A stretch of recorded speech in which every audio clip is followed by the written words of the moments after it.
Okay, good morning to all of you. मेरी आवाज आ रही है? Am I audible? एक बार मुझे बता दो जल्दी से, am I audible? Class continue करेंगे।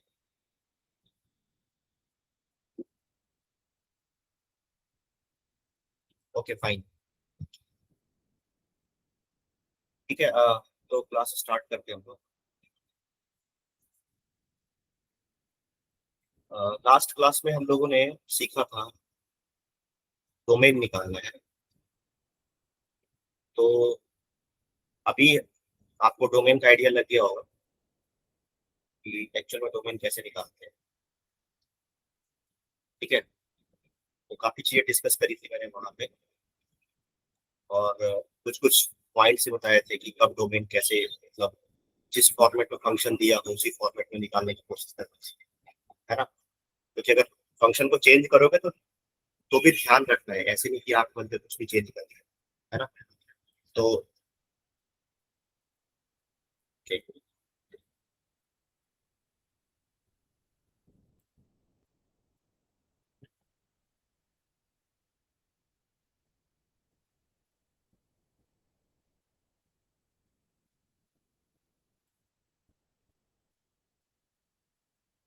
हाँ जी, तो आज की क्लास में हम लोग क्या सीखने वाले हैं?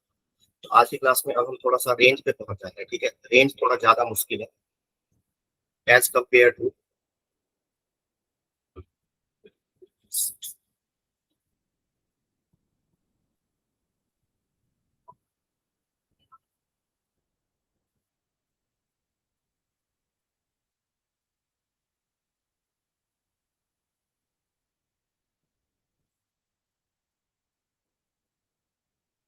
हाँ, तो डोमेन निकालना तो बता सकते हैं, डोमेन तो फिर भी मतलब इजी है कि मतलब उसको कंडीशन लगाया है और आराम से निकल जाता है। इनिक्वालिटी बेसिकली सॉल्व करने आना चाहिए अच्छे से। रेंज, रेंज थोड़ा सा मतलब ट्रिकी टाइप है। रेंज इतनी आसानी से निकलता नहीं, तो थोड़ा सा यहाँ पे दिमाग खर्च होगा, है ना। तो रेंज निकालना सीखते हैं। तो रेंज में कोई हम बहुत सारे मेथड सीखेंगे। तो इसमें पहला मेथड है मेरा, फर्स्ट मेथड क्या है,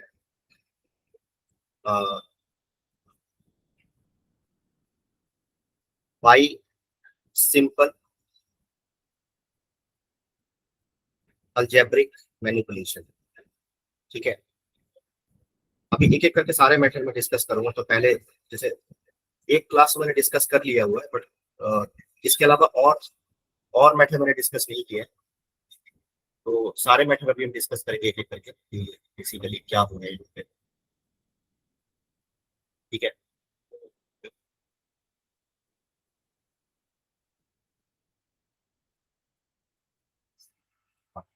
तो क्या था हमारा, बाई सिंपल अलजेब्रिक मैनिपुलेशन, ठीक है। सिंपल अलजेब्रिक मैनिपुलेशन से हम लोग रेंज निकाल सकते, ये पहला मेथड। बाकी और मेथड्स आएंगे, एक एक करके सीखना है। हम लोग यहाँ पर देखेंगे सब कुछ। तो इसमें क्या है कि जैसे अभी कुछ कुछ पॉइंट्स इसमें हमें याद है। पॉइंट्स क्या क्या है? तो पॉइंट से आप से पहला पॉइंट है, जैसे ए हमारा कोई आर्गुमेंट है जो हमारा अल्फा से बीटा में वैल्यू है, ठीक है। तो अगर ए में कोई कांस्टेंट ऐड कर दिया तो कोई फर्क नहीं पड़ेगा, यहाँ भी चेंज आ जाएगा अल्फा प्लस के, और यहाँ भी हो जाएगा बीटा प्लस के।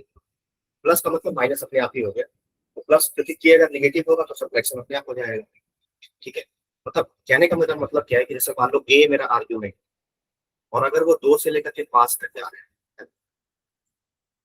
और अगर ए में हमने 5 ऐड कर दिया, तो मेरा जो नया जो आर्ग्यूमेंट होगा A+5 जो होगा वो कहाँ से कहाँ तक वेरी करे, दोनों जगह पर 5 ऐड कर दो। तो 2 और 5 कितना होता है? 7। और 5 और 5 कितना होता है? 10। तो ये हमारा मतलब A+5 यहाँ से यहाँ तक वेरी करेगा, ये पहला पॉइंट है। दूसरा पॉइंट है कि अगर मान लो ए मेरा वेरी कर रहा है अल्फा से बीटा, अभी अब तुम बोलोगे इसका यूज क्या है, यूज अभी समझ में आ जाएगा थोड़ी देर में, तो रेंज निकालना सीखेंगे, ठीक है। बहुत सारे मतलब एक क्लास में मैंने ये डिस्कस कर लिया हुआ ये पूरा फंक्शन रेंज वेंज का, मतलब जब मैं ऑफलाइन क्लास ले रहा था। मुझे याद नहीं किस क्लास में किया है, बट जिन बच्चों ने नहीं पढ़ा हुआ उनको अच्छे से क्लियर नहीं है उनके लिए, ठीक है। तो देखो जरा ध्यान से। तो अगर मान लो कि के ए, अब मैंने के से मल्टीप्लाई किया, तो ये हो जाएगा के अल्फा से के बीटा, ठीक है। ये कब होगा, जब तुम्हारा के पॉजिटिव होगा। जैसे मान लो कि ए मेरा 2 से लेकर के 5 तक है, 2 और 5 में कोई फैसिलिटी नहीं है, कुछ और भी वैल्यू दे सकते हैं, उससे कोई दिक्कत नहीं। मान लो, अच्छा ऐसा नहीं कि क्लोज ब्रैकेट ही आएगा, अगर ओपन आएगा तो भी कोई दिक्कत नहीं, ठीक है, उससे कोई फर्क नहीं पड़ेगा। अब मान लो कि मैंने इसको 2 से मल्टीप्लाई कर दिया, तो 2 मेरा कहाँ से कहाँ तक वेरी करेगा, वो मेरा वेरी करेगा 4 से लेकर के 10, ठीक है, अगर के पॉजिटिव है तो। आप यहीं पर अगर मान लो -2 अगर होता तो क्या होता, तो -2 में तो ऐसे नहीं करेंगे ना कि -2 इंटू 2 कितना हो जाएगा, -4 हो गया, और -2 इंटू 5 -10 हो जाएगा। तो छोटा नंबर पहले लिखते हैं, इस बार क्या हो जाएगा, पलट जाएगा, इस बार -10 पहले लिखेंगे और -4 बाद में लिखेंगे। यानी कि यहाँ से मुझे एक और चीज पता चला कि अगर के बीटा से के अल्फा हो जाएगा, कब होगा ये, जब तुम्हारा के क्या हो जाए, नेगेटिव हो जाए। ठीक है, आई होप आप लोग को समझ में आ रहा होगा। ओके, ठीक है, ये 2 पॉइंट याद करके अच्छे से। अब हम आगे बढ़ते हैं थर्ड पॉइंट पर। ठीक है, तीसरा पॉइंट, अगर मान लो मेरा ए है अल्फा से 2, ठीक है, अल्फा से 2, तो अगला क्वेश्चन है मेरा कि ए स्क्वायर कहाँ से कहाँ तक वेरी करेगा। तो देखो भाई, ए स्क्वायर वेरी करेगा अल्फा स्क्वायर से बीटा स्क्वायर, ठीक है, लेकिन इसमें बहुत सारा केसेस बनेगा, ऐसा नहीं कि सिर्फ यही हमारा आंसर होगा।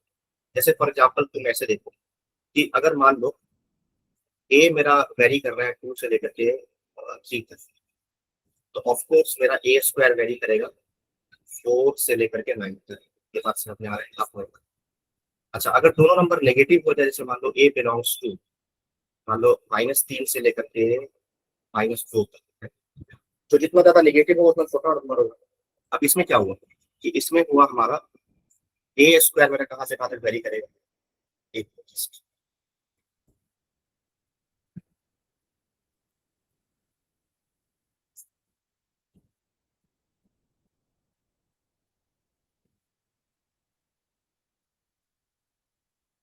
हाँ जी, देखो, तो इस बार क्या होगा कि ए स्क्वायर मेरा वेरी करेगा मेरा यहाँ से। इस बार क्या होगा, इस बार मैं 9 और 4, 9 को बाद में लिखेंगे, तो इस बार क्या होगा, पलट गया, तो यहाँ ये हो गया 4 से लेकर के 9 तक। ठीक है, ये बात यहाँ पर, तो मतलब वेरिएशन समझो जरा। और अगर मान लिया कि ए स्क्वायर मेरा वेरी कर रहा है, सॉरी, ए स्क्वायर, ए की बात कर लेते हैं पहले, ठीक है, तो मेरा ए अगर मेरा वेरी कर रहा है लेट से -2 से लेकर के 5 तक, तो अब यहाँ पर हमारा आंसर क्या होगा, तो अब हम ये नहीं बोलेंगे कि ए स्क्वायर, अगर किसी बच्चे ने ये सोचा कि ए स्क्वायर मेरा वेरी करेगा, -2 का स्क्वायर तो 4 होता है और 5 का स्क्वायर 25 होता है, तो गलत आंसर, उसका गलत होगा। क्यों गलत हो जाएगा, देखो भाई, एक्स स्क्वायर का ग्राफ ऐसे होता है, ये हम पढ़ चुके हैं ऑलरेडी, ग्राफ्स वगैरह में मैं सिखा चुका हूँ सारे बच्चों को, और आप लोग को पता भी होगा, ये तो ये सीधा ग्राफ है। हाँ देखो, ग्राफ हमारा ऐसे बनता है एक्स स्क्वायर, ठीक है। अब देखो यहाँ पर क्या हुआ कि मेरा एक्स जो है, मतलब आर्ग्यूमेंट जो है वो कहाँ से कहाँ तक वेरी करें, -2 से लेकर के ये रहा -2, और लेट से ये हमारा 5, तो -2 के करस्पॉन्डिंग जो वैल्यू है, ये -2 है, इसके करस्पॉन्डिंग जो वैल्यू होगा वो 4 के बराबर होगा, और 5 के करस्पॉन्डिंग जो वैल्यू होगा वो हमारा 25 के बराबर होगा, ठीक है। अब देखो, जब मैं यहाँ पे वेरी करना स्टार्ट करवाऊंगा अपने एक्स को, तो जब मेरा एक्स अगर -2 से 5 की तरफ जाएगा, तो ग्राफ का कितना हिस्सा कवर होगा, ये वाला हिस्सा कवर होगा। अब तुम ऐसे सोचो कि इस ये जो ब्लू वाला पोर्शन है, इसने वाई में कितना कवर किया, तो वाई में कवर किया इसने यहाँ से लेकर के यहाँ, यहाँ से लेकर के यहाँ, तो 0 से लेकर के 25 हो जाएगा। अरे समझ में, तो यहाँ पर 4 से 25 नहीं होगा, यहाँ पर ए स्क्वायर जो होगा वो हो जाएगा 0 से लेकर के 25, ठीक है, आई होप समझ में आ गया हो। अच्छा, इसके बाद देखो, अगर मान लो कि ए मेरा वेरी कर रहा है -5 से लेकर के 2, तो इस बार क्या हो जाएगा, ए स्क्वायर, तो जब भी एक नंबर नेगेटिव हो और एक नंबर पॉजिटिव हो, तो उसमें 0 तो पक्का आएगा ही आएगा, ये हम देख चुके हैं। अब तो ये बात खुद से प्लॉट करके देखो, बट इस बार जो आंसर आएगा, देखो इस बार किसका किसका स्क्वायर ज्यादा है, -5 का स्क्वायर ज्यादा है या 2 का स्क्वायर ज्यादा है, ऑफकोर्स -5 का स्क्वायर ज्यादा है, तो जिसका स्क्वायर ज्यादा होगा वो वैल्यू डोमिनेट करेगा, क्योंकि वाई पर उसका वैल्यू ज्यादा मिलेगा मेरे को। अब अगर तुमको ऐसे समझ में, तो ग्राफ से देखो, ग्राफ में हमारा ये रहा, see the graph of x square, तो -5 ये रहा और वो ये रहा।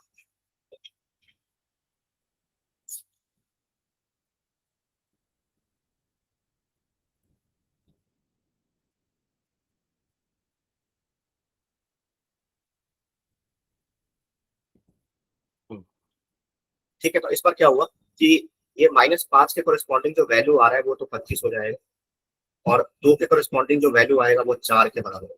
ठीक है, अब तो मैं ऐसे सोचो कि जब मैं -5 से 2 की तरफ मूव करूंगा तो ग्राफ का कौन सा हिस्सा कवर होगा, ये वाला हिस्सा कवर होगा, ये वाला देखा था। तो इस हिस्से ने कवर कितना किया, कवर किया ऑफकोर्स 0 से लेकर 25 तक।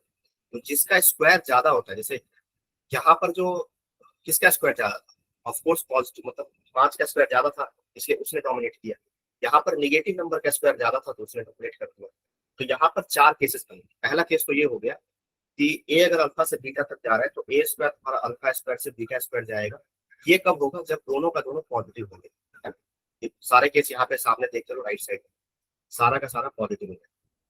और ए स्क्वायर जो होगा वो हमारा वेरी करेगा कहाँ से कहाँ तक, बीटा स्क्वायर से लेकर के अल्फा स्क्वायर तक। ठीक है ये बात। कब, जब दोनों नंबर नेगेटिव हो गया था, देखो इसे पलट गया था, ये इधर आ गया था, इसका स्क्वायर इधर आ गया था और इसका स्क्वायर यहाँ पहुंच गया। तो ये कब होगा, जब अल्फा बीटा दोनों ही नेगेटिव हो जाए। ठीक है, उसके बाद ए स्क्वायर जो है वो हो गया था 0 से लेकर के अल्फा स्क्वायर तक हो गया था, जैसे इस केस में। हाँ,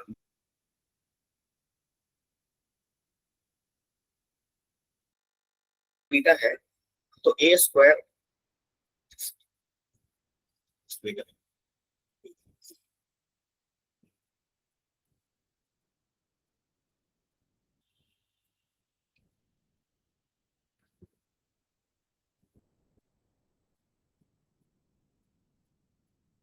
हाँ, तो यहाँ पर जो समझने वाला पॉइंट क्या है कि ए स्क्वायर हमारा 0 से अल्फा स्क्वायर हो जाएगा।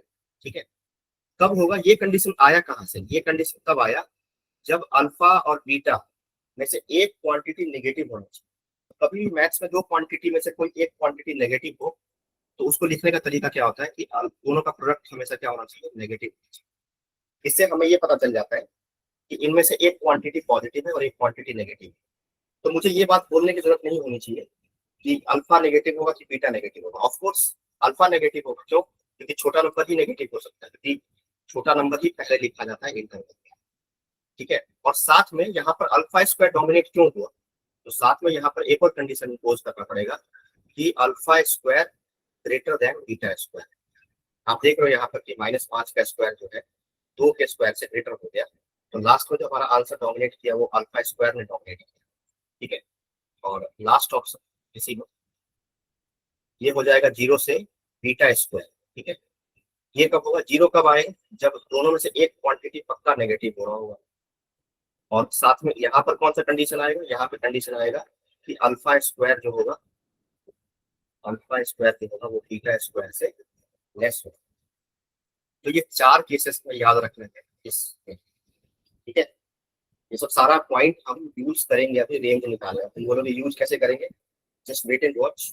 ठीक है, समझने की कोशिश करो कि कैसे होगा। ठीक है, अब देखो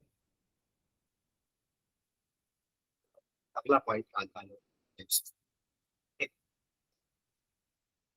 तो अगला पॉइंट है मेरा डी पॉइंट, वही कहानी वही है। अब अगर ए मेरा अल्फा से बीटा है, ठीक है, ए मेरा अल्फा से बीटा है, तो अब तुम ऐसे सोचो कि 1/a जो है वो कहाँ से कहाँ तक वेरी करेगा। ठीक है, तो 1/a वेरी कहाँ से कहाँ तक करेगा। तो जैसे तुम ऐसे सोचो कि अगर ए मेरा मान लो 2 से लेकर के 5 तक, मान लो,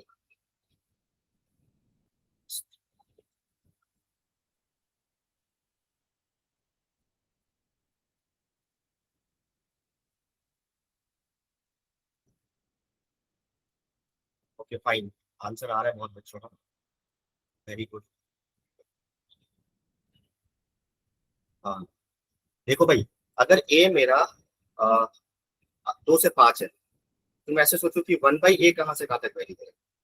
तो जब रेसिप्रोकल करेंगे तो ये नंबर छोटा हो जाएगा, हाँ 1/5 से लेकर के 1/10। ठीक है। ओके, बहुत बढ़िया है। तो हमारा जो आंसर होगा वो हो जाएगा 1/बीटा से 1/अल्फा। करेक्ट है ये बात? अच्छा, जब दोनों नंबर नेगेटिव हो गया तो क्या होगा? जैसे मान लो -5 से लेकर के -2 तक। ठीक है। तो अब अगर मान लो मैं तुमसे पूछता हूँ कि 1/a कहाँ से कहाँ तक वैरी करें, तो इस बार क्या होगा? इस बार भी वही कहानी है, इस बार भी वही रहेगा, मतलब इस बार भी हो जाएगा -1/2 से लेकर के। हाँ बिल्कुल ठीक है, -1/5। क्यों? क्योंकि -1/2 होता है 0.5, -0.5, और ये हो जाएगा -0.2। तो निगेटिव में जो जितना ज्यादा निगेटिव होगा वो उतना छोटा नंबर है ना। तो ये कहानी है।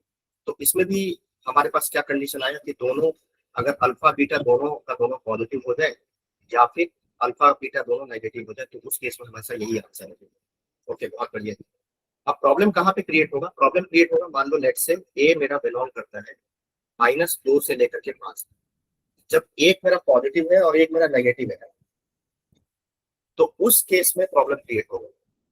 तो इसमें इसमें गलती होने के चांसेस बहुत ज्यादा होते हैं। तो इसको समझने के लिए, मतलब बहुत सारे बच्चे इस वाले केस में गलती करते हैं। तो इसके लिए तुम ऐसे सोचो कि पहले तो 1/x का ग्राफ करो। ठीक है, अब मैं तुमको बताता हूँ कि इसका आंसर क्या होगा।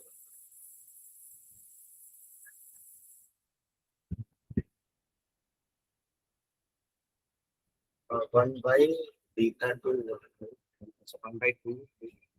नहीं नहीं, गड़बड़ है। वो सही आंसर नहीं है। देखो, वही मैं कर रहा हूँ, गलती होने के चांसेस होते हैं। देखो, ये हमारा ग्राफ होता है 1/x का।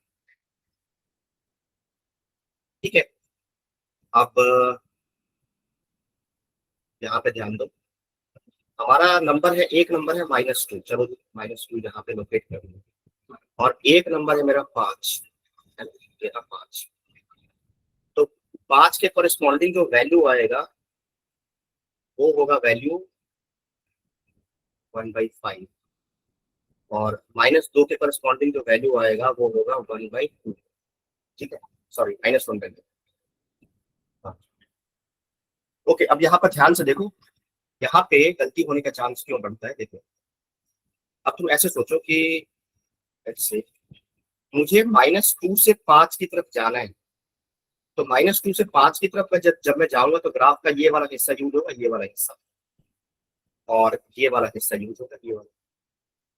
देखो ध्यान से, अब तुम ऐसे सोचो कि इस हिस्से ने कितना कवर किया, है ना, इस हिस्से ने कितना कवर किया, ए और ए। तो तब आंसर हमारा क्या होगा? -∞ से -1/2। समझ में आ रहा है क्या? यानी कि जो हमारा जो आंसर होगा वो हो जाएगा ये -∞ से -1/2 यूनियन 1/5 से infinity. This is the correct answer. ठीक है, समझ में आ रही है? मतलब थोड़ा सा ये वाला स्टेप जो है ये थोड़ा ध्यान रखने वाली बात है। तो इसमें गलती होने के चांस होते हैं, तो यहाँ पर हम इसको मॉडिफाई कर लेते हैं। यस, तो 1/a जो होगा वो हमारा हो जाएगा -∞ से, ठीक है, -∞ से 1/अल्फा। करेक्ट है। और यूनियन फिर हो जाएगा 1/बीटा से इंफिनिटी। है कि? ओके, तो ये कब होगा? ये वाला आंसर तब होगा जब हमारा अल्फा और बीटा में से कोई एक नेगेटिव हो। उसको लिखने का तरीका मैथ्स में कैसे लिखते हैं? Alpha into beta less than 0। ठीक है, ये हमारा चौथा केस हो गया। अभी तक हमने क्या क्या सीखा? अभी तक हमने सीखा पहला केस। देखो भाई, पहला केस हमारा ये था कि अगर हमने कांस्टेंट नंबर ऐड या सब्ट्रैक्ट किया तो कोई फर्क नहीं पड़ेगा, वही आंसर में से ऐड कर दो, सब्ट्रैक्ट कर दो। मल्टीप्लिकेशन में ध्यान रखना है, पॉजिटिव से मल्टीप्लाई करेंगे तो साइन पे, मतलब यहाँ पे कोई फर्क नहीं पड़ेगा। निगेटिव से मल्टीप्लाई करें तो फ्लिप करना पड़ेगा। ठीक है। फिर अगले स्टेप में सीखा ये 4 केसेस। अगर ए अल्फा से बीटा है तो ए स्क्वायर कहाँ से कहाँ तक वेरी करेगा। ठीक है। तीसरा केस हमने सीखा कि ये ए अगर अल्फा से बीटा है तो 1/a कैसे वेरी करेगा। ठीक है। अब अगला केस ई पार्ट। ठीक है, सारे केस डिस्कस किए जा चुके हैं। अब देखो, ए मेरा अल्फा से बीटा है। ठीक है। तो अब रूट ए कहाँ से कहाँ तक वेरी करेगा। तो रूट ए वेरी करेगा मेरा रूट अल्फा से लेकर के रूट बीटा तक वेरी करेगा। कब करेगा? जब अल्फा बीटा दोनों पॉजिटिव है। अब रूट एक्स का ग्राफ याद करो, तो रूट एक्स का ग्राफ, ये सब ग्राफ याद होना चाहिए, बाई डिफॉल्ट याद होना चाहिए। ये ग्राफ होता है कैसे, मैं ये मान के चल रहा हूँ कि आप लोगों को ग्राफ याद है। अब मैं, अगर किसी बच्चे को अभी भी याद नहीं है तो प्लीज सारे के सारे ग्राफ्स को याद करने की कोशिश करो, क्योंकि मैं बार बार पूरे कैलकुलस में यूज करता रहूँ, चाहे वो लिमिट हो, चाहे कॉन्टिन्यूटी हो, डिफरेंशिएबिलिटी हो, आईटी हो, कोई भी चैप्टर उठा लो, इंटीग्रेशन, डिफरेंशिएशन, हर जगह पे आता है। ठीक है, तो इरेस्पेक्टिव कोई भी चैप्टर, और ये चैप्टर तो सबसे ज्यादा इंपॉर्टेंट चैप्टर है फंक्शन, इसलिए इतना स्ट्रेस दे रहे हैं। फंक्शन में भी बच्चों को बड़ी दिक्कत होती है, डोमेन निकालने में दिक्कत होती है, रेंज निकालने में दिक्कत होती है। ठीक है, हाँ, तो यहाँ पर देखो, अगर मान लो अल्फा बीटा दोनों पॉजिटिव, अल्फा बीटा दोनों पॉजिटिव है, अल्फा के कोरस्पॉन्डिंग हो जाएगा रूट अल्फा, बीटा के कोरस्पॉन्डिंग हो जाएगा रूट बीटा, तो वाई में कवर हो गया रूट अल्फा से रूट बीटा। ठीक है, ओके। अगर मान लो मेरा ए है -2 से 5 तक, अब एक नंबर पॉजिटिव है, एक नंबर नेगेटिव है, -2 से 5, तो इस बार ए कहाँ से कहाँ तक वैरी करेगा, सॉरी रूट ए कहाँ से कहाँ तक वैरी करेगा, इसमें टेंशन लेने की जरूरत ही नहीं है, क्यों? क्योंकि निगेटिव नंबर तो यहाँ पे आएगा। अब निगेटिव का तो वाई में कोई कॉन्ट्रीब्यूशन होगा ही, तो हमारा जो आंसर होगा वो सीधा सीधा कहाँ से स्टार्ट होगा, जीरो से लेकर। तो इस बार हमारा जो आंसर होगा वो हो जाएगा जीरो से लेकर के यस √5, बहुत बढ़िया है, जीरो से √5। ठीक है, तो दूसरा केस है इसमें रूट ए बिलोंग्स टू, ये हो जाएगा जीरो से लेकर के यस, बहुत बढ़िया, जीरो से लेकर के रूट बीटा। ठीक है, कब होगा ये? जब मेरा अल्फा डॉट बीटा क्या होना चाहिए, नेगेटिव, दोनों से कोई एक क्वांटिटी नेगेटिव है, और वो नेगेटिव कौन सा होगा? ऑफकोर्स अल्फा होगा, क्योंकि अल्फा ही छोटा नंबर, तो वही नेगेटिव हो सकता है। इसलिए ये मुझे बोलने की जरूरत है, सिर्फ इतना लिख करके sufficient, necessary and sufficient condition. ठीक है, ओके, आगे बढ़ते हैं। तो ये सारे केसेस अभी हमने सीख लिए। अब तुम बोलोगे सर इसका यूज क्या है? यूज है हमारा ये, जैसे मैंने तुमसे क्वेश्चन पूछा, देखो भाई, क्वेश्चन पूछा कि फाइंड द रेंज ऑफ। ठीक है, अब मैं इसका यूटिलाइज करूंगा, मेरा फंक्शन है 1/3 sin x, पहले सिंपल लेते हैं, +2। मान लो इस फंक्शन का मुझे रेंज निकालना है। ठीक है, अब मैं रैंडमली मैंने अपने मन से ये क्वेश्चन बना लिया कि कुछ ज्यादा कुछ इसमें है नहीं। अब हमें अगर कॉन्सेप्चुअली हम स्ट्रॉन्ग है तो हमें सॉल्व करने में आसानी होगी, बहुत आसान से सॉल्व होगा। जैसे मान लो साइन एक्स जो है, पहले पहले बेस फंक्शन को पकड़ो। बेस फंक्शन यहाँ पे कौन है? साइन एक्स, क्योंकि यही वेरिएबल है हमारा। तो जो फंक्शन इन्वॉल्व है उसका रेंज पहले देखो, तो ये कहाँ से कहाँ तक वैरी कर रहा है, -1 से 1 तक। अब यही मैं तुमको बार बार पढ़ा रहा था कि इसको मैं ए बोल रहा था, तो मैंने तुमसे क्वेश्चन पूछा था कि ए अगर अल्फा से बीटा वेरी कर रहा है, तो अब 3a यानी कि 3 sin x कांस्टेंट नंबर से मल्टीप्लाई किए है, तो ये कहां से कहां तक वेरी करेगा? तो ये वेरी करेगा -3 से 3। साइन पे कोई फर्क नहीं पड़ेगा, क्यों क्यों फर्क नहीं पड़ेगा? क्योंकि 3 पॉजिटिव नंबर है। फिर ए मेरा -3 से 3 तक वेरी कर रहा है, तो a+2 कहां से कहां तक वेरी करेगा? क्योंकि 2 ऐड करना है, तो इसलिए 3 sin x + 2 ये कहां से कहां तक वेरी करेगा? तो ये वेरी करेगा तुम्हारा, इसमें 2 ऐड कर दो दोनों जगह पे, तो -3 + 2 कितना होता है? -1 हो जाएगा, और 3 और 2 5 हो जाएगा। कैलकुलेशन देख लेना, कैलकुलेशन में कोई मिस्टेक हो तो बता देना। ठीक है, कॉन्सेप्चुअली तो हम सही चल रहे हैं बिल्कुल, बाकी हो सकता है कि अगर मैं जल्दी में अगर कुछ उल्टा सीधा लिख दूं तो आप लोग मुझे रिमाइंड करवा दें, जैसा कि यहाँ पे ये मिस्टेक हो गई। ठीक है, कैलकुलेशन वाला पार्ट समझ में आया? अच्छा, अब अगला पार्ट क्या है कि 3 sin x + 2 का रेंज ये होता है, तो ए मेरा -1 से 5 की तरफ वेरी कर रहा है, तो अब तुम सोच के बताओ 1/a कहाँ से कहाँ तक वेरी कर रहा है? तो 1/3 sin x + 2, तो 1/a वाला कॉन्सेप्ट अभी बता के आ रहा हूँ मैं तुम लोगों को, कि अगर एक नंबर नेगेटिव होगा, एक नंबर पॉजिटिव होगा, तो वहां पे अलर्ट हो जाए। आंसर क्या होगा? -∞ से यस, -∞ से -1, और यूनियन 1/5 से यस, बहुत बढ़िया, इंफिनिटी। तो इस फंक्शन का जो रेंज आया तो यही हमारा आंसर होगा। बस वेरी इजी। ठीक है, यस, 1/5 टू इंफिनिटी, बहुत बढ़िया। आई होप सबको समझ में आ गया होगा कि रेंज हम कैसे निकालते हैं। अब चलो और क्वेश्चन कर लिए, जैसे लेट्स से f(x) =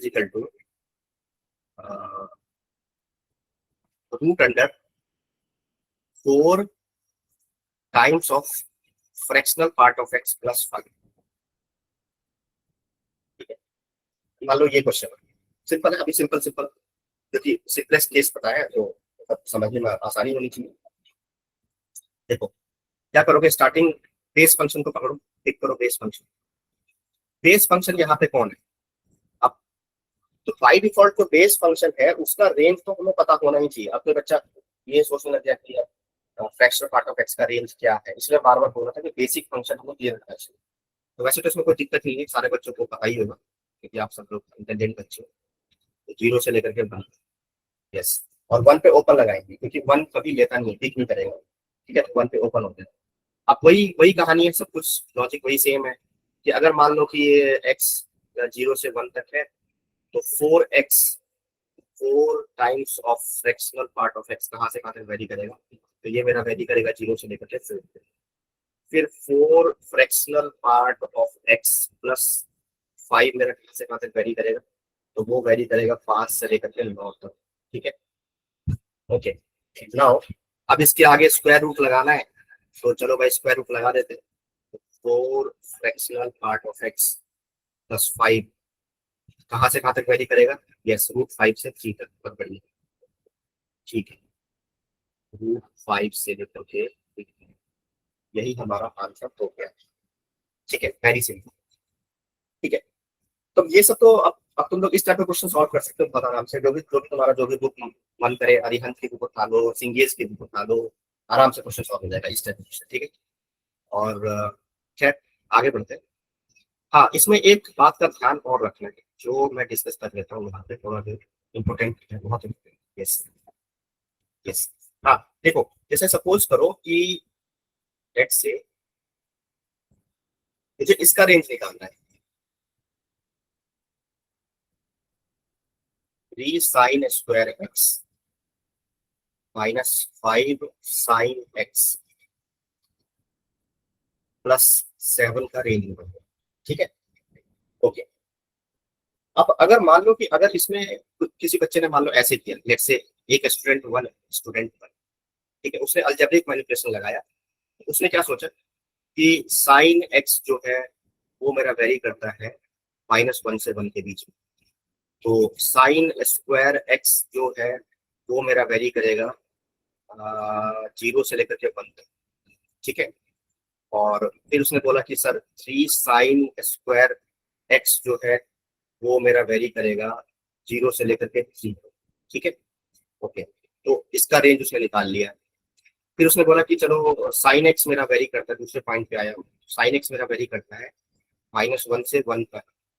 तो माइनस, क्योंकि अगला टर्म है -5 साइन एक्स, तो -5 साइन एक्स मेरा वेरी करेगा -5 से लेकर के +5 तक।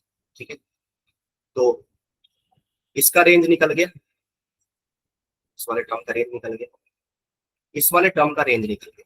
ठीक है, तो क्या आ रहा है रेंज 0 से 3। यस,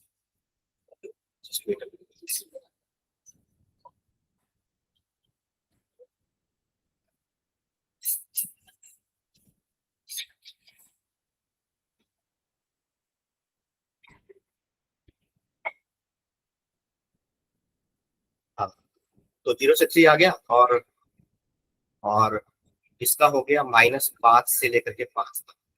उसने क्या क्या दोनों को ऐड कर दिया, तो ये हो गया 0 -5 हो गया -5, और 3 और 5 हो गया 8, और ए अगर अल्फा से बीटा जा रहा है उसमें 7 ऐड ऐड और कर, तो ये हो गया 2 से लेकर के 15। तो ये बिल्कुल गलत आंसर है। ठीक है, ये एक बच्चे गलती करते हैं इसमें। अगर इतनी हमारी जिंदगी आसान होती मैथ्स में खासकर, तो बहुत अच्छा होता, फिर तो मैथ्स बहुत ही आसान सब्जेक्ट होता। ठीक है, और हमारे मार्क्स भी बहुत अच्छे आते हैं, और 10th क्लास में तो बाई डिफॉल्ट हमारे मार्क्स बहुत अच्छे आ ही जाते हैं। हर बच्चे हर दूसरा बच्चा 100 आउट ऑफ 100 स्कोर कर सकता है ना। लेकिन जैसे 11th और 12th में आता है तो फिर उसको समझ में आता है कि अच्छा मैथ्स भी कुछ है। ठीक है, तो यहाँ पर भी वही बात है। तो देखो भाई, यहाँ पे गड़बड़ क्या हुआ, ऐसे इतनी जिंदगी हमारी आसान नहीं है, ये बात आप लोग मानते हैं। यहाँ पे क्या हुआ कि जो हमारा वेरिएबल वाला जो पार्ट है वो यहाँ पे भी प्रेजेंट है, ठीक है, यहाँ भी प्रेजेंट है। तो जब एक से ज्यादा जगह पे प्रेजेंट हो जाए तो हम अल्जेब्रिक मैनिपुलेशन नहीं लगा सकते। तो हम इस बात को तो ध्यान रखेंगे, क्या ध्यान रखेंगे कि अलजेब्रिक मैनिपुलेशन, ठीक है, is valid if variable is present at one place, ठीक है, at one place, RS1, yes, एक ही जगह पे प्रेजेंट होना चाहिए। अगर एक से ज्यादा जगह पे प्रेजेंट है तो वो काम नहीं करेगा, it will be want one. तो फिर क्या हमारा स्ट्रेटजी क्या रहेगा? हमारा स्ट्रेटजी रहेगा कि हम कैसे भी करके इस सारे साइन को एक ही जगह पे एक्यूमुलेट करने की कोशिश करेंगे, है ना। तो देखो भाई कैसे करेंगे इसको, परफेक्ट स्क्वायर बनाओ। तो अब इस क्वेश्चन को सॉल्व करने का तरीका, अब स्टूडेंट टू, इस बच्चे को कॉन्सेप्ट पता है, वो सॉल्व करेगा। डिफरेंट हो सकते हैं, मतलब समझा नहीं, मतलब साइन की जगह पर कॉस हो सकता है क्या? हाँ हो सकता है, साइन की जगह पर कॉस हो जाए, डिफरेंट डिफरेंट हो गया। मान लो यहाँ पे साइन स्क्वायर एक्स है, यहाँ पे कॉस है, तो भी हम सॉल्व नहीं कर सकते, तो भी हम अलजेब्रिक मैनिपुलेशन नहीं लगा सकते। तब हमें क्या करना पड़ेगा, सारे टर्म्स को, मतलब साइन को कॉस में कन्वर्ट करना पड़ेगा, 1 माइनस कॉस स्क्वायर एक्स वाला करके। और उसके बाद वो भी क्वेश्चन में ले लूंगा अभी थोड़ी देर में, let me first complete it. मान लो यहाँ पे सी साइन स्क्वायर एक्स है हमारे पास, तो सॉल्व कैसे करोगे तुम लोग? देखो भाई, तीन कॉमन निकाल दो, तो तीन कॉमन आएगा तो ये हो जाएगा साइन स्क्वायर एक्स, ये हो गया -5/3 साइन एक्स, एंड ये हो गया +7/3, करेक्ट है। अब इसको परफेक्ट स्क्वायर बनाओ, तुम लोग जैसे ही बनाने आता है वैसे बनाते हैं। तो ये हो गया sine square x -2ab, a b, हमने 2 से मल्टीप्लाई किया है तो 2 से डिवाइड करना पड़ेगा मेरे को। अब ये जो क्वांटिटी है इसका स्क्वायर कर दो, देखिए ए स्क्वायर -2ab + बी स्क्वायर, तो ये हो जाएगा 25/36। ये हमने अपने मन से ऐड किया है, तो 25/36 मुझे सब्ट्रैक्ट भी करना पड़ेगा, और ये हो गया +7/3, ठीक है। तो ये हो गया मेरा साइन एक्स, परफेक्ट स्क्वायर बन चुका मेरा, -5/6 का होल स्क्वायर, ठीक है, ओके, बहुत बढ़िया जी।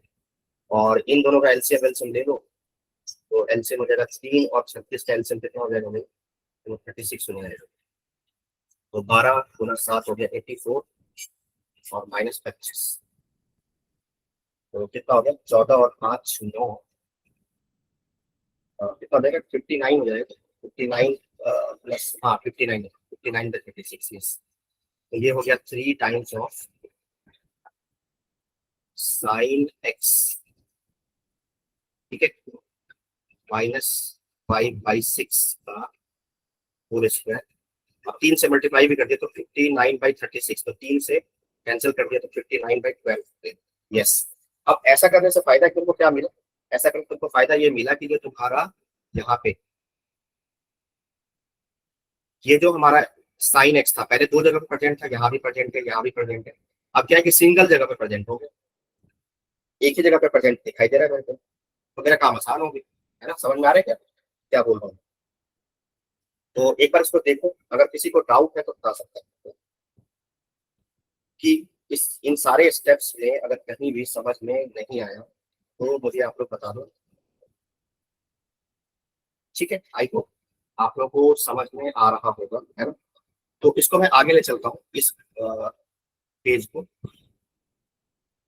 हाँ, तो देखो भाई, मेरे हिसाब से अभी तक जो हमने स्टेप्स क्लियर किया वो बहुत ही ज्यादा इंपॉर्टेंट स्टेप्स है, और वो हमें ध्यान भी रखेंगे एक्चुअल में, हमें इस बात का ख्याल रखेंगे कि गड़बड़ नहीं होना चाहिए। तो अब मैं अगले स्टेप पे चलता हूँ। तो मेरा जो फंक्शन है वो उसमें कन्वर्ट हो गया, f(x) equal to 3 times of sine x -5/6, है ना। इस पूरे का स्क्वायर था ये, हाँ ये पूरे का स्क्वायर था, और प्लस लास्ट में आ गया 59/12, अभी रेंज आया नहीं है। अब यहाँ पे मैं अल्जेब्रिक मैनिपुलेशन लगा देता हूँ। तो अल्जेब्रिक मैनिपुलेशन लगा दो भाई। सबसे पहला स्टेप वही जो करते आए अभी तक, क्या करते आए? बेस फंक्शन को पकड़ो। बेस फंक्शन कौन सा है? तो बेस फंक्शन है मेरा sine x -5 by, sorry base function पहले साइन से स्टार्ट करो, वैसे तो प्रैक्टिस अगर हो जाएगा तो एक ही बार में तुम लोग कर सकते हो, पर चलो मैं एक एक स्टेप बाय स्टेप लिख के दिखाता हूँ। साइन एक्स मेरा वेरी करता है -1 से 1 के बीच में, ठीक है। तो साइन एक्स -5/6 मेरा वेरी करेगा, तो -1 में से घटा दो, -5/6 कितना हो जाएगा, तो वो हो जाएगा -6 और -5, -11/6, तो -11/6। और दूसरा हो जाएगा 1 में से 5/6 घटाओगे तो वो हो जाएगा 1/6। यस, बहुत बढ़िया, ठीक है। अब यहाँ पे थोड़ा अलर्ट होकर काम करेंगे। साइन एक्स -5/6 का स्क्वायर करना है ना, ये बात सही है। तो स्क्वायर में अब देखो, ए अगर अल्फा से बीटा है तो उसमें 4 केसेस मैंने बताया। तो यहाँ पर भी ध्यान रखने वाली बात क्या है कि यहाँ पे अल्फा मेरा नेगेटिव है, तो एक नंबर अगर नेगेटिव होता है और एक नंबर पॉजिटिव होता है तो सबसे पहले तो जीरो तो आएगा ही आएगा पक्का। अब जीरो के आने के साथ साथ हमें साथ में ये भी देखना है कि किस नंबर का अल्फा का स्क्वायर ज्यादा है या बीटा का स्क्वायर ज्यादा है। कि जिस जिस भी नंबर का स्क्वायर ज्यादा होगा वो अपने हिसाब से आंसर को अपनी तरफ लेके चला जाएगा, वो डोमिनेट करेगा। तो यहाँ पे तुमने अगर निगेटिव -111 का स्क्वायर हो जाएगा 121, 121/36, और ये हो जाएगा 1/36।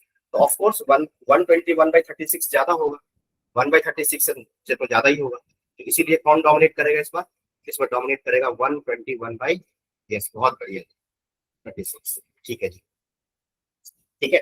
अब मेरा 0 से 1/121/36 तक वेरी कर रहा है, तो 3 से मल्टीप्लाई कर दो इसके आगे, तो ये पूरा स्टेप अपने आप लिख लेंगे, बात पढ़ेंगे।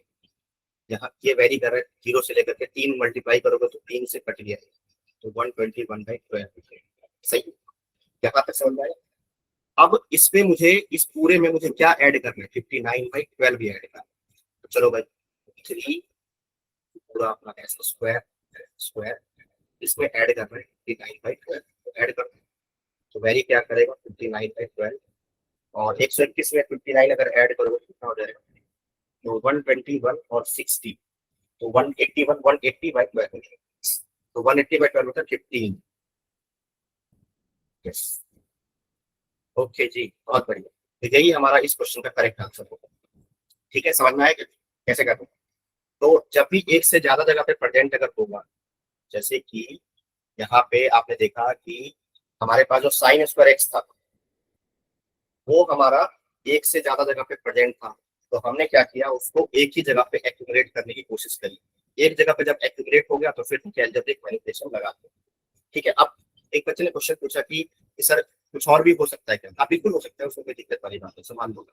मेरा क्वेश्चन ये कि मैंने पूछा कि इसका रेंज बताओ, तो 3 cos² x -5 sin x। अब दोनों डिफरेंट फंक्शन है, बिल्कुल सही बात है, इसमें कोई दिक्कत नहीं, ठीक है। बट इसमें भी दिक्कत क्या है, इसमें जो वेरिएबल वाला पार्ट है वो यहाँ भी प्रेजेंट है और यहाँ भी प्रेजेंट है। सेम हो चाहे ना, उससे कोई फर्क नहीं पड़ता। एक से ज्यादा जगह पे प्रेजेंट है तो हमें सॉल्व करने की जरूरत पड़ेगी। भाई अल्जेब्रिक मैनिपुलेशन अगर लगाना चाहते हैं तो मुझे पहले उसको एक्यूमुलेट करना पड़ेगा। बट यहाँ पे दो डिसिमिलर फंक्शन, यहाँ पे कॉस है और यहाँ पे साइन। पिछले केस में तो क्या था, पिछले केस में था हमारा ये साइन है ये भी साइन, तो कोई टेंशन लेने की जरूरत नहीं।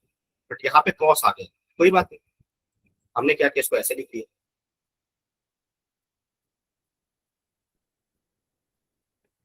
-5 sin x प्लस, तो ये हो गया 3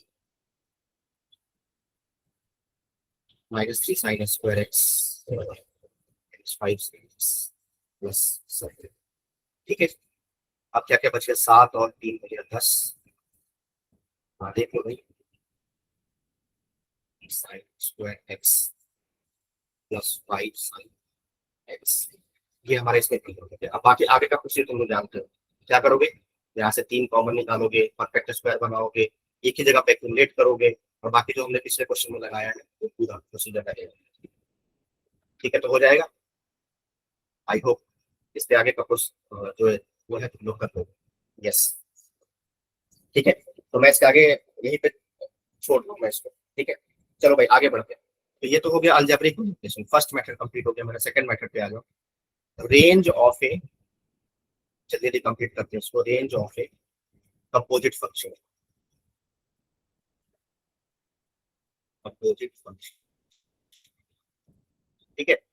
ये दूसरा मतलब रेंज निकालने का दूसरा तरीका। और पहला मेथड सिंपल अलजेब्रिक मल्टीप्लिकेशन, दूसरा method range of a composite function. ठीक है, अब देखो यहाँ पर तुम ध्यान से सोचो कि अगर मान लो, जैसे कि तुमको कल की क्लास बताया था कि डोमेन निकालते टाइम हम क्या देखते हैं, जैसे एफ जी एच, ये कंपोजिट फंक्शन, ये मल्टीप्लीकेशन नहीं है, कंपोजिशन ऑफ फंक्शन। तो मैंने बताया था कि डोमेन निकालने के लिए अगर मुझे इस फंक्शन का डोमेन निकालना है तो मैंने क्या सीखा था, आउटसाइड टू इनसाइड जाते हैं। पहले देखा कि एफ को कोई दिक्कत तो नहीं है, नहीं दिक्कत है तो जी के पास आ गए, और जी के पास भी कोई दिक्कत नहीं तो अंदर चले गए, एच के पास चले गए। अब कोई बच्चा बोलेगा सर बाहर ही दिक्कत होगी, तो कोई बात नहीं, जैसे मान लो कि, जैसे मान लो, हाँ फॉर, यस यस, मान लो कि साइन इनवर्स ऐसे लिखा है, एक्स से क्या ले रहे, x square minus x upon 3 है।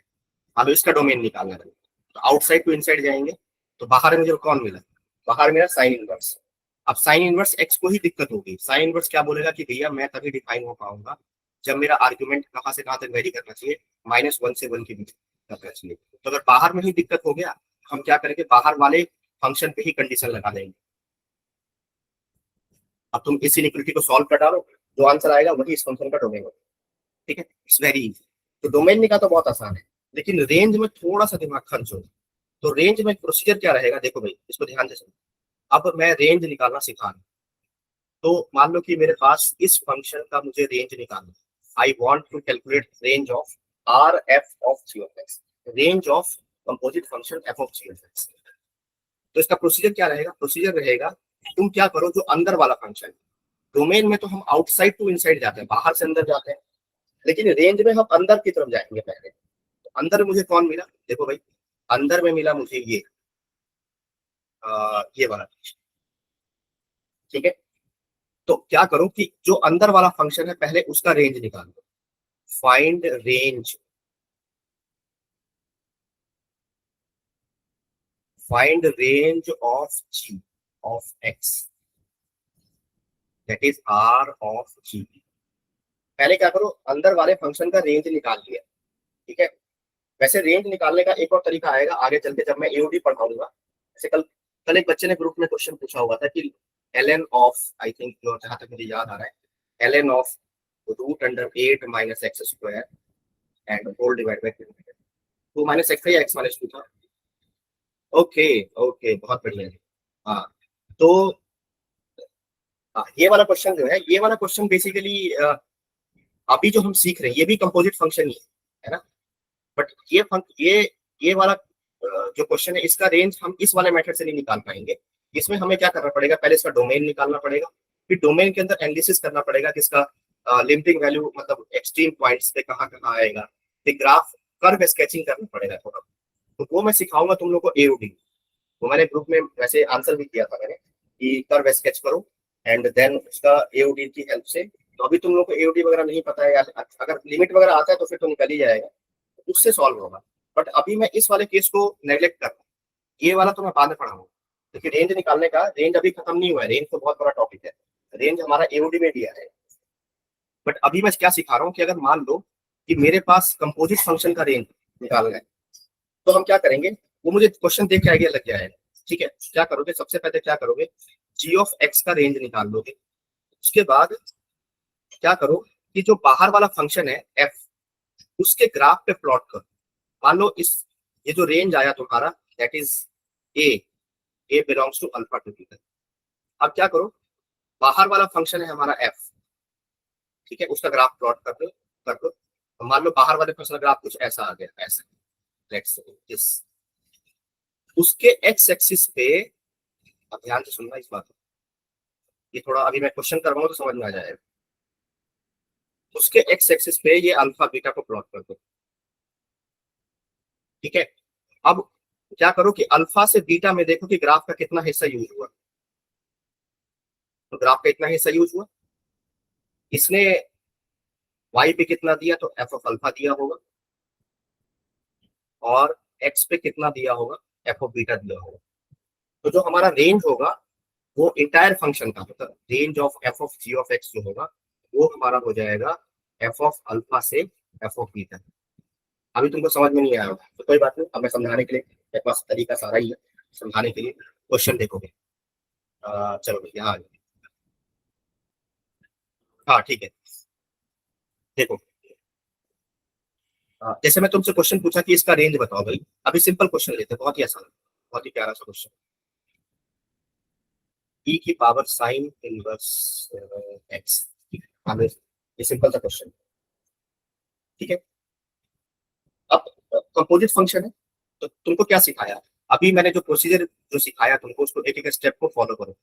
देखो भाई, ये जो हमारा साइन इनवर्स एक्स अंदर वाला फंक्शन है, इसका पहले रेंज निकालो। अब आप लोगों को इसका रेंज याद होना चाहिए। अब इसमें बच्चे बहुत गलती करेंगे, बहुत सारे बच्चे बोलेंगे इसका रेंज होगा -1 से 9। अरे भाई, साइन एक्स का रेंज होता है -1 से 1, साइन इनवर्स एक्स का रेंज होता है, नहीं नहीं, आर कौन बोल रहा है, गलत है। साइन इनवर्स एक्स का ग्राफ याद है, गड़बड़ है बेटा। आप लोग एक बार ना ग्राफ सही से देख लो, वाई एक्स, मैं बार बार, मेरी रिक्वेस्ट है आप लोगों से, इसीलिए मैं ग्राफ पहले ही पढ़ाता हूँ बच्चों को। ये ग्राफ होता है साइन इनवर्स एक्स,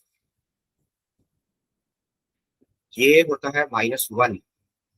हाँ बहुत बढ़िया, -π/2 से π/2, यस। ये हो गया +1,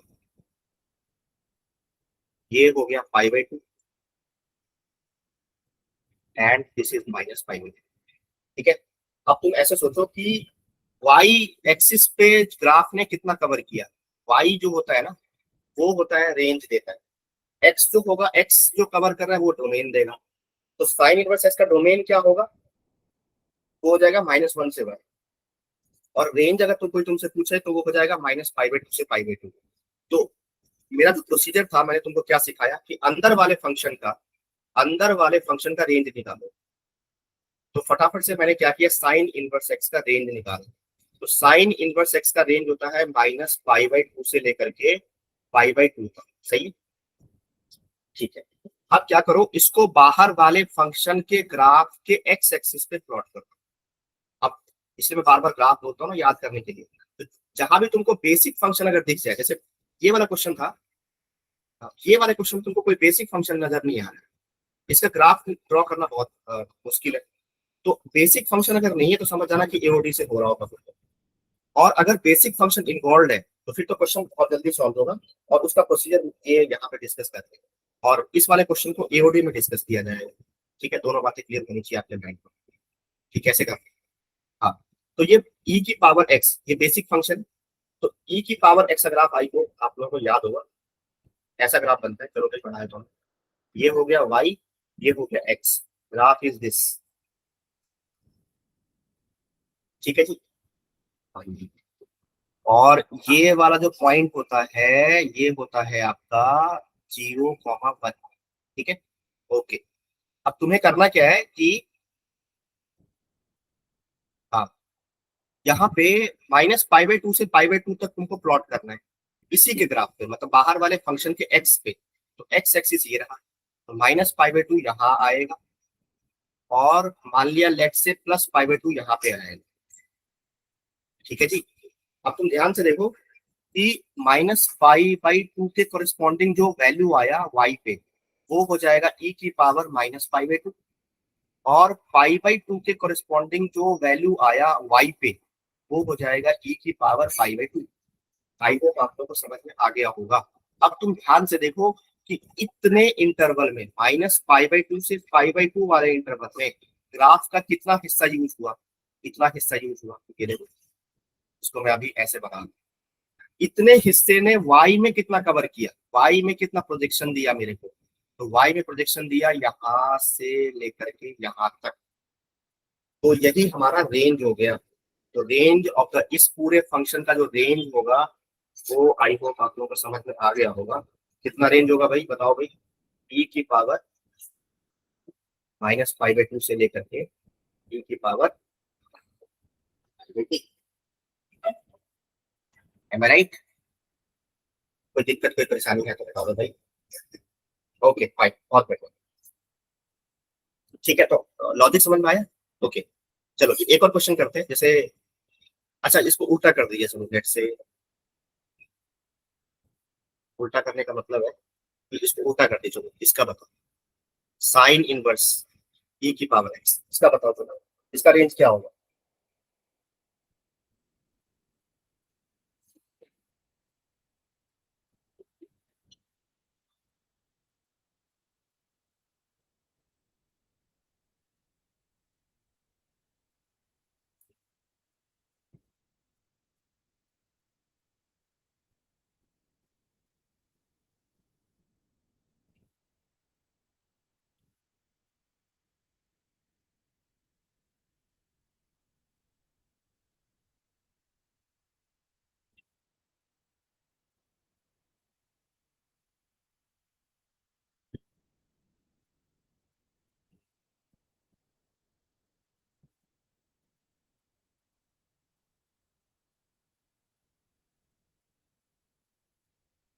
हाँ जी बोलो।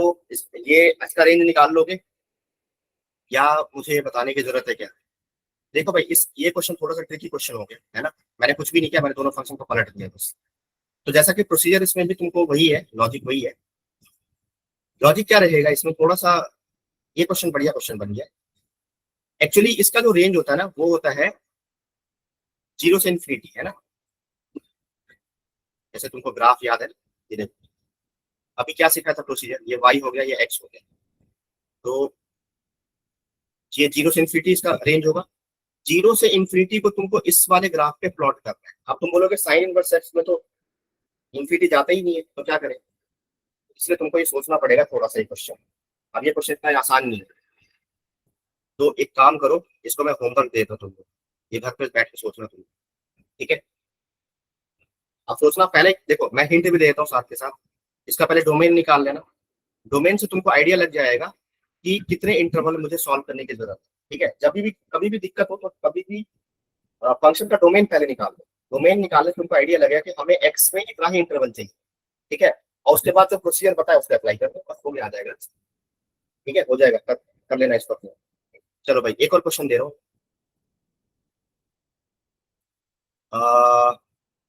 एक तो बच्चों का आंसर भी आ रहा है बट खैर नहीं बच्चे। जैसे मैंने क्वेश्चन पूछा कि sine of twice of fractional part of x, मान लो इसका मुझे रेंज निकालना, ठीक है। ओके, बहुत बढ़िया। तो इसमें देखो भाई, प्रोसीजर क्या रहेगा, प्रोसीजर तुम्हारा ये रहेगा।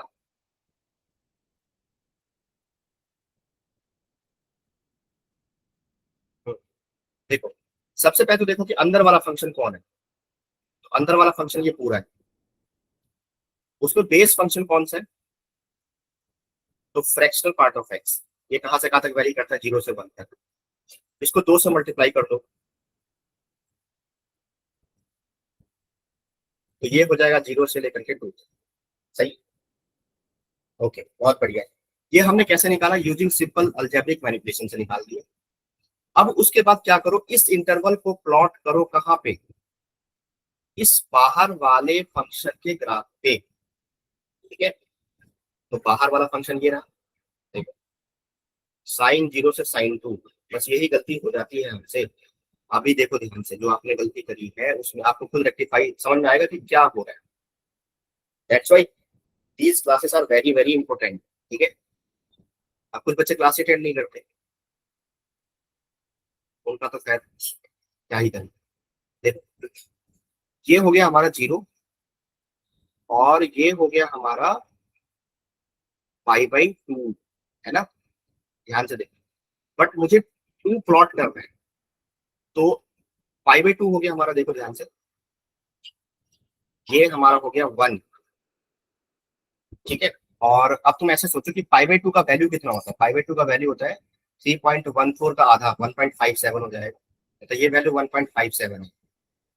तो 2 जो नंबर आएगा 2, वो कहाँ पे लाई करेगा? हाँ, ये 2 इसके थोड़ा आगे लाई करेगा। तो 0 और 2 प्लॉट हो गया, बट 2 पे ओपन लगा हुआ है, तो 2 के करस्पॉन्डिंग जो वैल्यू आएगा वो मुझे आइडियली मिलेगा नहीं। तो यहाँ पे मैं हॉलो सर्कल बनाऊं। समझ में आ रहा है क्या? ठीक है। अब जब मैं 0 से 2 वाला इंटरवल देखूंगा तो ग्राफ का कितना हिस्सा कवर हुआ। तो देखो भाई कितना हिस्सा कवर हुआ, कितना हिस्सा कवर हुआ। यस, जो मैंने रेड से बना रखा है ना, कितना हिस्सा कवर हुआ। अच्छा, 0 से 2 नहीं बेटा, 0 से 1 मैक्सिमम वैल्यू कहाँ पे जा रहा है? क्योंकि 2 के करस्पॉन्डिंग तो वैल्यू जो आएगा वो कितना आएगा, 2 के करस्पॉन्डिंग जो वैल्यू आएगा वो हो जाएगा sin 2, ठीक है। तो अब देखो मैं सेपरेटली ग्राफ बना देता हूँ। अगर मैं प्रॉपर ग्राफ बनाऊं तो मेरा ग्राफ ऐसे दिखाई देगा। जो मेरा हिस्सा यूज हुआ ना, वो ये वाला हिस्सा है।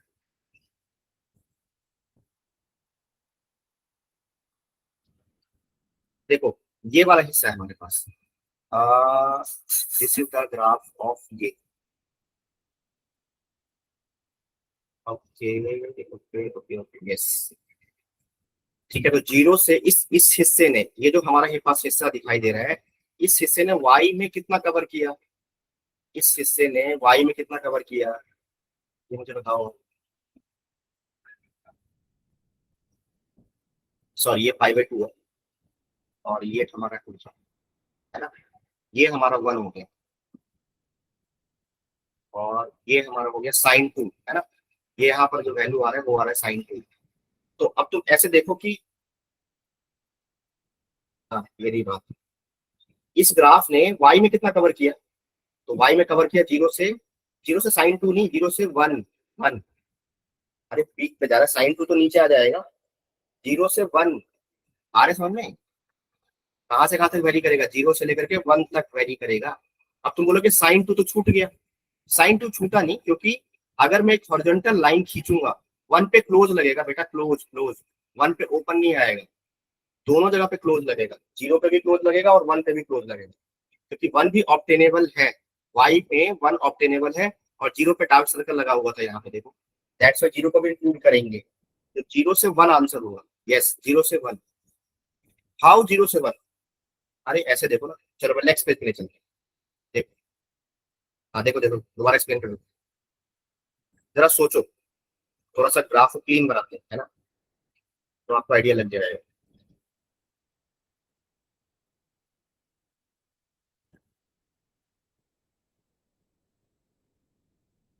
ठीक है, ग्राफ का लार्ज वर्जन, ये y हो गया, ये x हो गया, ठीक है।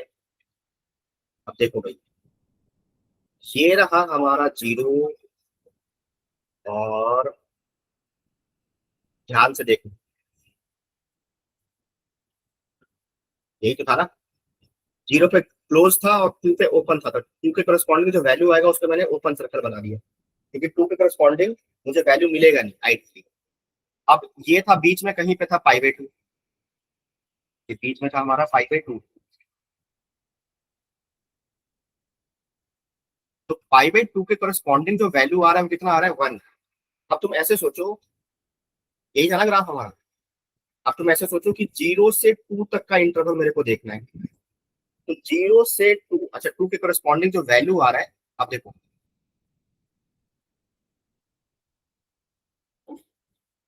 2 के करस्पॉन्डिंग जो वैल्यू आ रहा है वो है हमारा sin 2। ये बात सही है।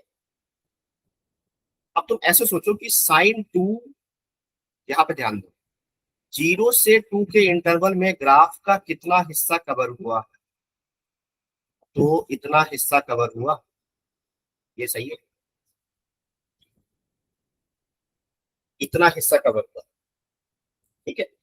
ओके, अब तुम ऐसे सोचो कि इस ग्राफ के इतने हिस्से ने वाई पे कितना कवर करके मुझे दिया।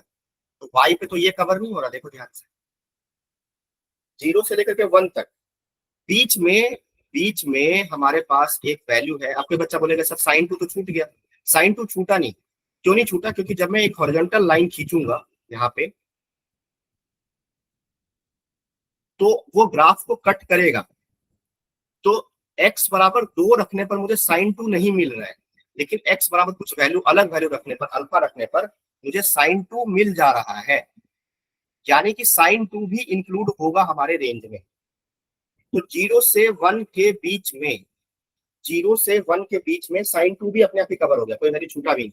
तो that's why range of the function will be 0 to 1, और 1 पे भी क्या लगेगा? क्लोज लगेगा।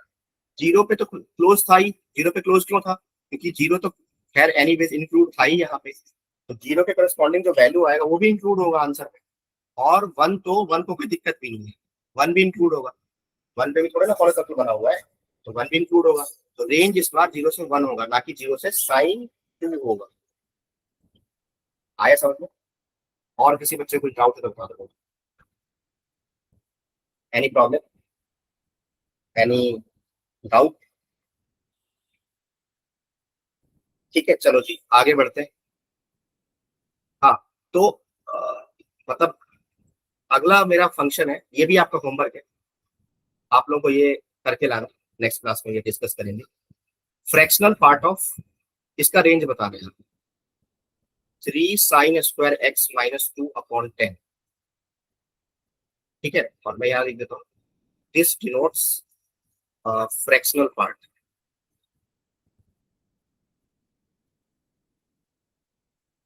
Fractional part x।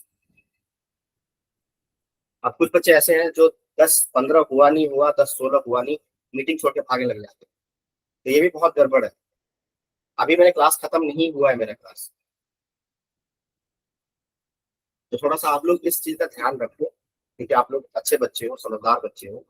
तो थोड़ा सा क्लास का डेकोरम मेंटेन होना चाहिए। एक तो क्लास टाइम से ज्वाइन किया करो आप लोग, दो तीन चीजें। क्लास टाइम से ज्वाइन किया करो, और जब तक मेरा मीटिंग एंड ना हो जाए, क्योंकि हो सकता है कि मैं 2-3 क्वेश्चन और दे दूं आपको सॉल्व करने के होमवर्क के लिए। अब कुछ बच्चे पहले ही मीटिंग लीव करके चले जाते, 10-15 हो गया, हमारा काम खत्म। ऐसा नहीं होना चाहिए। ठीक है, चलो जी, ये हो गया हमारा। इस फंक्शन का रेंज निकालना है आपने। ठीक है, उसके बाद चलो एक और क्वेश्चन तो मैंने दे ही दिया था आपको पीछे। हाँ, ये वाला question, sine inverse e x. ठीक है, और एक क्वेश्चन और ले लेते हैं, f of x equal to sine of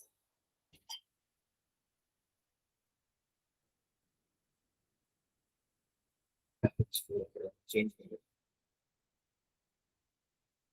चलो एक अभी ये लिया, ये करो, साइन ऑफ फ्रैक्शनल पार्ट। अभी 2x किया ना, अभी तुम simple fraction part of x का देखो, इसका आंसर क्या आता है, इसमें वेरिएशन आ जाएगा।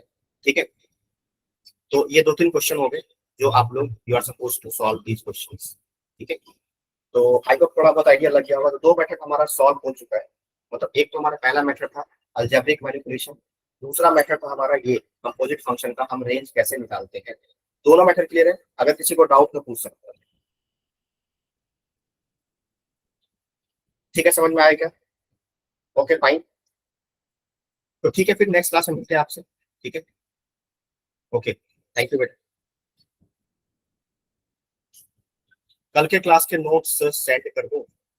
कल का क्लास का नोट्स तो सर मिस हो गया, आज का मैं शेयर कर देता हूँ। ठीक है, आज का मैं शेयर कर दूंगा आपसे। ठीक है, सॉरी फॉर यस्टरडे, आप लोग ने पहले रिमाइंड नहीं करवाया मुझे, तो आज से मैं शेयर करना स्टार्ट कर दूंगा, ग्रुप में मैं शेयर कर दूंगा। ठीक है, ओके, थैंक यू।